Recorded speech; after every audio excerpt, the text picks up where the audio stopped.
अस्सलाम वालेकुम नाज़रीन, मैं हूं अमजद गुल और आप मेरा प्लेटफॉर्म अमजद गुल देख रहे हैं। पाकिस्तानी कौम को इंसाफ देने वाले आज खुद इंसाफ के लिए दर बदर की टोकरे खा रहे हैं। पाकिस्तानी तारीख का अनोखा तरीन वाकया इस वक्त सामने आया है। ये डिटेल किया है वो लोग जिन लोगों ने पाकिस्तानी कौम को इंसाफ देना था, आज वो खुद इंसाफ के लिए दर बदर की टोकरे खा रहे हैं। इनसे डिटेल किया है, तमाम स्टोरी आप लोग के सामने रखेंगे। इसके साथ साथ हम देख रहे हैं इमरान खान साहब ने अदालती कार्रवाई का बाइकाट किया है। इस सिस्टम और हुकूमत ने मिलकर इमरान खान साहब के खिलाफ क्या प्लान बनाया था और फिर इमरान खान साहब ने उनके प्लान पे कैसे पानी फेर दिया, ये तमाम डिटेल भी आप लोग के सामने रखेंगे। और फिर डोनाल्ड ट्रंप और अमेरिका ने क्या कारनामा सर अंजाम दिया है और यहां पे बैठ के वो लोग जिन लोगों ने डोनाल्ड ट्रंप को नॉमिनेट किया था नोबेल पीस प्राइज के लिए, अब उन लोगों के मुंह पे अमेरिका और डोनाल्ड ट्रंप ने तमाचा मारा है। ये क्या स्टोरी है, ये भी आप लोग के साथ शेयर करेंगे। लेकिन जो पहली बड़ी खबर कि इस मुल्क का आप हाल देखे, ये पाकिस्तानी तारीख का सबसे अनोखा वाकया आप कह सकते हैं कि लोगों को इंसाफ देने वाले जजेस आज खुद सुप्रीम कोर्ट के दर पे आए थे, आज खुद इंसाफ लेने आए थे,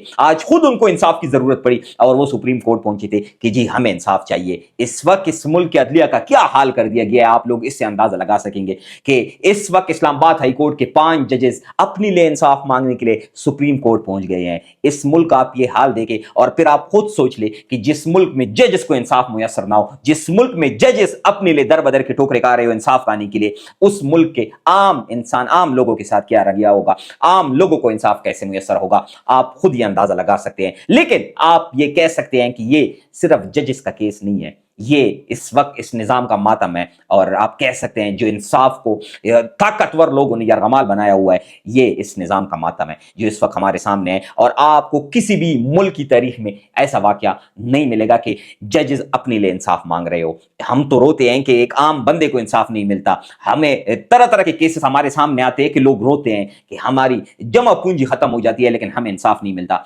लेकिन अब उनको ये चीज अपने जहन में रखना चाहिए कि जहां पे इस्लामाबाद हाई कोर्ट के जजेस अपने लिए इंसाफ मांग रहे हो, उनको इंसाफ मुयसर ना हो, तो आप एक आम बंदे को कैसे इंसाफ मिल सकता है। और ये जैसे हमने आप लोग को पहले भी बताया था कि ये कार्रवाइयां शुरू हुई थी जब इन लोगों ने या जब इन 5 जजेस ने एक खत लिखा था कि हमारे काम में मदाखलत हो रही है। और जस्टिस तारिक जहांगीरी साहब का हमने ऑलरेडी आप लोग के साथ शेयर भी किया था कि उसकी स्टोरी कहां से शुरू हुई थी, कहां से उसकी जो वो कड़ाकेदार डिग्री थी वो फिर जाली हो गई थी। वो तमाम स्टोरी हमने आप लोग के साथ परसों 2 दिन पहले भी शेयर की थी कि किस तरह जब उसने इस निजाम के साथ टक्कर लिया तो उसकी वो डिग्री जो इतने सालों से वो अपने जो जिम्मेदारियां था वो सर अंजाम दे रहा था और वो फिर उसकी डिग्री इस वक्त जाली हो चुकी है। और उसके खिलाफ इस वक्त तमाम इस्लामाबाद हाई कोर्ट के वो जजेस जो आईन के लिए खड़े हैं, जो अपने हलफ की पासदारी के लिए खड़े हैं, जो इस मुल्क में रूल ऑफ लॉ के लिए खड़े हैं, वो इस वक्त खुद सुप्रीम कोर्ट इंसाफ के लिए आई हुई हैं। इसके साथ साथ अगर मैं आप लोग के साथ शेयर करूं, इमरान खान साहब ने अदालती कार्रवाई का बाइकाट किया है। आप लोग को मालूम होगा आज से 2 दिन पहले बगैर किसी वजह के एक नोटिफिकेशन, जैसे कि आप लोग को मालूम है कि इमरान खान साहब की जितनी भी केसेस की कार्रवाई होती है वो अडियाला जेल में होती है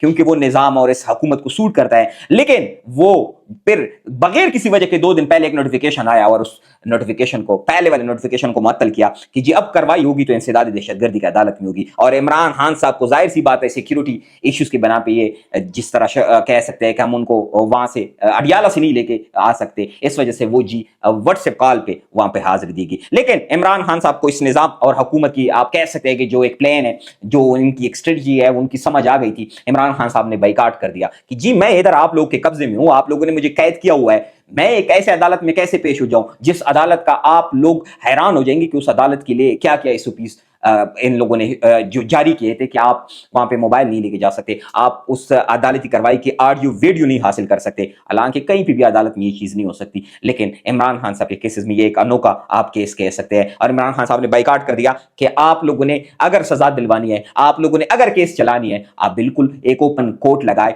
आप मुझे सजा दे दे। और जिससे आप कह सकते हैं कि इस वक्त खौफ में मुब्तला है। और ये क्यों करना पड़ा, ये यहां पे एक बड़ा जरूरी सवाल है कि इनको क्यों करना पड़ा। ये इस वजह से करना पड़ा कि इमरान खान साहब का जब वो केस अडियाला के लिए लोग जाते रहे और फिर आपको पता है कि फैमिली मेंबर भी जाते रहे, वकला भी जाते रहे और फिर 9 महीने जितनी भी क़यादत है वो सारे जाते रहे, तो वहां से इमरान खान साहब का पैगाम आता था। और एक जो मैं आप लोग के साथ शेयर करूं कि 9 महीने में जितनी भी मुल्जिमान या जितनी भी नामजद लोग हैं वो जब इमरान खान साहब से मिलते हैं तो बताया जाता है कि उनको एक नई किस्म की एनर्जी मिल जाती है क्योंकि इमरान खान साहब तो न झुकने वाला है न टूटने वाला है। और फिर वो लोग भी कहते हैं कि जी ये सब कुछ आप लोगों ने एक फॉल्स फ्लैग ऑपरेशन किया था, इस वजह से फिर इन लोगों ने اس کا توڑ کیا نکالا, اس کا حل کیا نکالا کہ جی اب عمران خان صاحب کی جو حاضری ہوگی وہ فون پہ ہوگی, وہ واٹس ایپ کال پہ ہوگی. یہی عمران خان صاحب جب ان کو گولیاں لگی تھی اور وہ ریکویسٹ کر رہا تھا, وہ درخواست کر رہا تھا بار بار عدالتوں کو کہ مجھے یہ ایک فیور دیا جائے کہ میں واٹس ایپ کال پہ, کیونکہ میں زخمی ہوں, میں شامل نہیں ہو سکتا آپ کی عدالتی کارروائی میں, تو مجھے ایک موقع دیا جائے, مجھے یہ فیور دیا جائے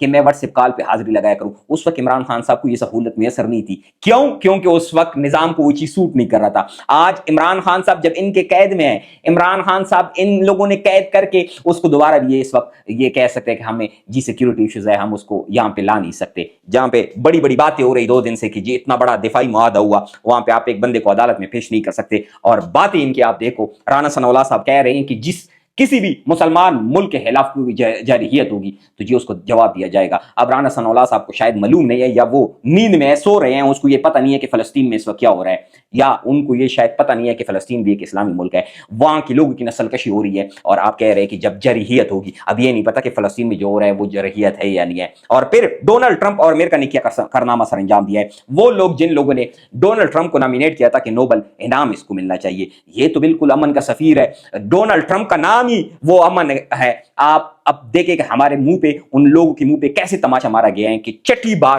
امریکہ نے جو فلسطین میں یا جو غزہ میں اس وقت جنگ بندی کی ایک قرارداد پیش ہوتی ہے, وہ چھٹی بار امریکہ نے اسے ویٹو کر دیا ہے. کتنی افسوسناک بات ہے. یہاں پہ ہم نے پوری دنیا میں سب سے پہلے پاکستان نے یہ اعزاز حاصل کیا کہ ہم نے ڈونلڈ ٹرمپ کو نامینیٹ کر لیا کہ اس کو تو جی نوبل انعام ملنا چاہیے. یہ اتنا بڑا امن کا سفیر بن کے آیا ہے, اور وہاں پہ آپ دیکھیں کہ ہمارے منہ پہ یہ تماچا ہے. ان لوگوں کے لیے بھی یہ شرم کی مقام ہے. ان لوگوں کو یہ پوچھنا چاہیے کہ آپ نے ایک ایسے بندے کو, ایک ایسے ملک کو آپ نے نامینیٹ کیا تھا جو چھٹی مرتبہ ویٹو کر رہے ہیں کہ جنگ بندی نہیں ہونا چاہیے, غزہ میں نسل کشی نہیں ہونا چاہیے. پاکستان میں آپ دیکھیں کہ اس وقت ہر بندہ کہہ رہے ہیں کہ وہاں پہ جو فلسطینیوں کی نسل کشی ہو رہی نہیں ہونی چاہیے, لیکن ہم نے جن کو نامینیٹ کیا تھا نوبل انعام کے لیے, وہ کیا کہہ رہے ہیں؟ وہ کہہ رہے ہیں کہ نہیں, وہاں پہ جنگ نہیں رکنی چاہیے. تو اس وقت یہ آپ کہہ سکتے ہیں کہ یہاں پہ وہ لوگ جو ڈونلڈ ٹرمپ کو بڑا ہمیں اس کی فضیلتیں بتا رہے تھے کہ یہ کتنا امن کے لیے جی کام کیا ہے, یہ ڈونلڈ ٹرمپ کا امن کے لیے کام ہے, یہ امریکہ کا امن کے لیے کام ہے. اپنے ارد گرد کے لوگوں کا ڈھیر سارا خیال رکھے. اب تک کے لیے اتنا ہی, والسلام.